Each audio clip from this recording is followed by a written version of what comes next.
రఘురామరాజు గారు, రేపు మీకు మాట్లాడే అవకాశం లేదు, ఇప్పుడే మాట్లాడారు 2 నిమిషాలు. ఇప్పుడైనా 3 నిమిషాలు. విష్ణుకుమార్ రాజు గారు అంతసేపు నేను మాట్లాడలేను.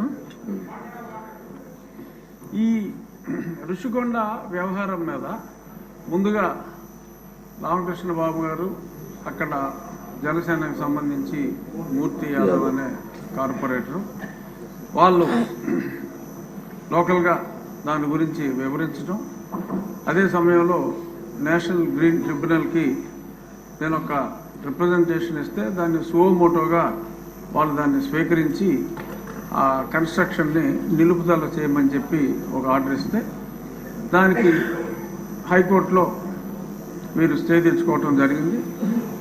ఆ సమయంలో సుప్రీంకోర్టుకి నేను ఈ విషయాన్ని తీసుకువెళ్ళినప్పుడు పచ్చి అబద్ధాలు అంటే అసలు గతంలో ఎంత ఎస్ఎఫ్టీ ఉందో సుమారు 22,000 చిల్లర ఎస్ఎఫ్టీ ఉండేది ఆ చిన్న చిన్న కాటేజెస్. అదే చోట ఆ ఎస్ఎఫ్టీకి మించకుండా కట్టమని చెప్పి చాలా క్లియర్గా సుప్రీంకోర్టు డైరెక్షన్ ఇచ్చిన తర్వాత ఆ మ్యాటర్ని హైకోర్టుకి రిఫర్ చేశాను.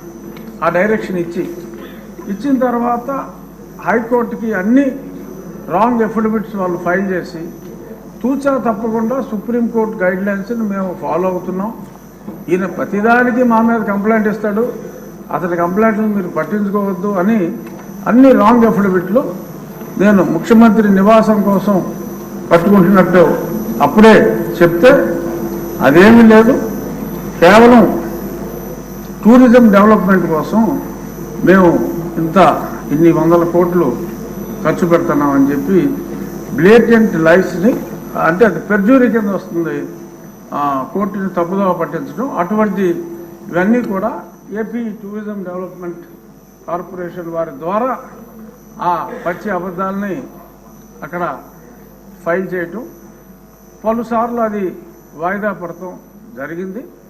చివరికి అనుకున్నట్టుగా ఆ 22,000 ఎస్ఎఫ్టీ కాకుండా ఇందాక గౌరవనీయులైన మంత్రివర్యులు చెప్పినట్టు 1,20,000 చిల్లర ఎస్ఎఫ్టీ కట్టడం. ఆ తర్వాత ఒక చిన్న డ్రామా, ఎందుకంటే అప్పుడు దాకా అది టూరిజం ప్రాజెక్ట్ అని చెప్పారు.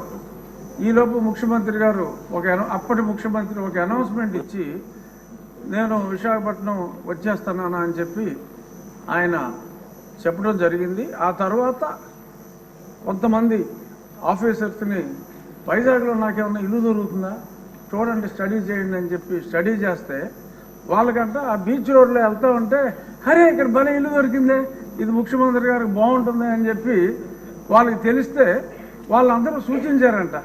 సరే దట్స్ ఆల్ రైట్, అందులోనే ఉందాం, పోనీ టూరిజం వాళ్ళకి చెప్పి అందులోనే ఉందాం, వాట్ ఈస్ దేర్, నాకు ఎక్కడైనా పర్వాలేదు, ఐఎమ్ ఏ సింపుల్ మ్యాన్ అని చెప్పి దానికి ఆయన అంగీకారం తెలిపారు. ఆ తెలిపిన తర్వాత కూడా మళ్ళీ హైకోర్టులో ముందు నుంచి చెప్తున్నాం సార్, ఇప్పుడు ఇల్లు అఫీషియల్గా ఓకే చేశాడు, ఇప్పుడైనా సరే చర్యలు తీసుకోండి అంటే కోర్టు వారు అసలు మా రూల్స్ వైలేట్ చేస్తే ఏ క్షణంలోనైనా మేము ఆర్డర్స్ ఇస్తాము, డిస్మాంట్లింగ్ ఆర్డర్స్ ఇస్తాము, మీరేం వరీ కావక్కర్లేదన్నారు. ఇప్పుడు దాకా ఆ మ్యాటర్ రాలేదు, ఎలక్షన్ వచ్చింది, ఆయన వెళ్ళిపోయాడు. సో ఇప్పుడు ఆ ప్రాపర్టీ, ఎందుకంటే ఆయన అంటే డిస్ట్రక్షన్తో మొదలుపెట్టారు, నాకు తెలిసి గౌరవనీయులైన ముఖ్యమంత్రి గారు ఈయనంతా కన్స్ట్రక్షన్ బేస్డ్ యాక్టివిస్ట్, అతను డిస్ట్రక్షన్ బేస్డ్. సో కాబట్టి ఒక 500 కోట్లు ప్రజలను దుర్వినియోగం చేశారు, శిక్షించాలి అని చెప్పి మా విష్ణుకుమార్ రాజు గారు గట్టిగా చెప్పారు. కానీ కొన్ని వేల కోట్లు రకరకాల ఇష్యూస్లో దుర్వినియోగం అయినాయి. ఈ 500 కోట్ల వలన అతను అలరయ్యి ఒక మంచి ప్రభుత్వం రావడానికి దోహదం చేశాడు. కాబట్టి అంటే నెగిటివిటీలో పాజిటివిటీ వెతుక్కోవటం. సో అంచేత 500 కోట్లు ఖర్చు పెట్టి ఆయన కట్టుకున్నది ఇల్లు కాదు, ఆయన రాజకీయ సమాధి కట్టుకున్నాడని చెప్పి భావిస్తూ 500 కోట్లని మనం క్షమించేయచ్చు, చూడవలసిన వాటి మీద ఎలా అధ్యయనం చేయాలో చూడాలని. Perhaps this is my last speech.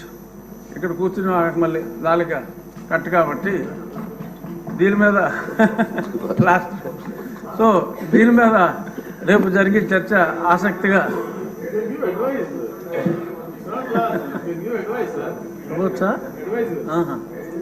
So ఇది నా పర్సనల్ ఒపీనియన్లో అంటే నేను వేసిన కేసు కూడా అప్పుడు కొట్టివేయమని అడిగాం, ఇప్పుడు కొట్టివేయకూడదు కాబట్టి నా కేసు కూడా ఇంకా ఇన్ఫ్రాస్ట్రక్చర్స్గా నేను వెనక్కి తీసుకుంటాను. రామకృష్ణ బాబు గారు కూడా అసెట్ ఉండాలి కాబట్టి అప్పుడు మేమంతా కూల్చేమన్నాం. అంటే ఇంత దారుణం అని తెలియదు. 500 కోట్లు ఖర్చు పెట్టారు కాబట్టి అది రాష్ట్ర అసెట్గా భావించి దాన్ని తెలివిగా అంటే ఒక వ్యక్తి కాంక్ష ఈ రకంగా ఉంది అని చెప్పి ప్రజలకి మరి ఏదో టికెట్ ఇచ్చినా కూడా మాదిరిగా రికవర్ అవుతుంది, అద్దెకేస్తే ఏమి రావు, 7 గదులు. సో అంచేత దాన్ని ఒక మాన్యుమెంట్గా ఉంచి ఒక నియంత కట్టుకుందాం అనుకున్న ఒక పేదవాడు కట్టుకోవాలనుకున్న చిన్న గూడు ఇదని చెప్పి మనం దానికి ఒక టికెట్ పెట్టి ముంతాజ్ కోసం తాజ్మహల్ కట్టిన షాజహాన్కి మరి ఇప్పుడు గుర్తింపు వచ్చింది. అలాగే దాన్ని మనం ఒక మాన్యుమెంట్గానే వాడుకుని ఒక నియంత కట్టుకున్న చిన్న ఇల్లుగా మనం అభివర్ణించి దాన్ని ఎటువంటి కూల్చివేతలు లేకుండా చక్కగా సౌందర్యంగా దాన్ని మెయింటైన్ చేయాలని చెప్పి టూరిజం మంత్రి గారిని మనస్ఫూర్తిగా కోరుకుంటూ మా విష్ణుకుమార్ రాజు గారు చెప్పిన చర్యలు ఎక్కడొద్దు, చర్యలు చాలా అట్లకి ఉందని తెలియజేస్తూ నమస్కారం. రామకృష్ణ బాబు గారు, రామకృష్ణ గారు, ఓకే అండి. మీ మనోభావాలన్నీ చూసిన తర్వాత సార్ ఒక్క నిమిషం ఉండండి, పెద్దలందరూ కూడా నిర్ణయిస్తారు కదా. మీ మనోభావాలు చూసిన తర్వాత చాలామంది దీని మీద ఇంట్రెస్ట్గా ఉంది, పబ్లిక్ కూడా ఇంట్రెస్ట్గా ఉన్నారు.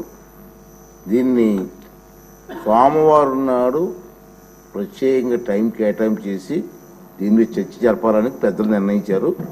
సోమవారం నాడు కేటాయిస్తాం.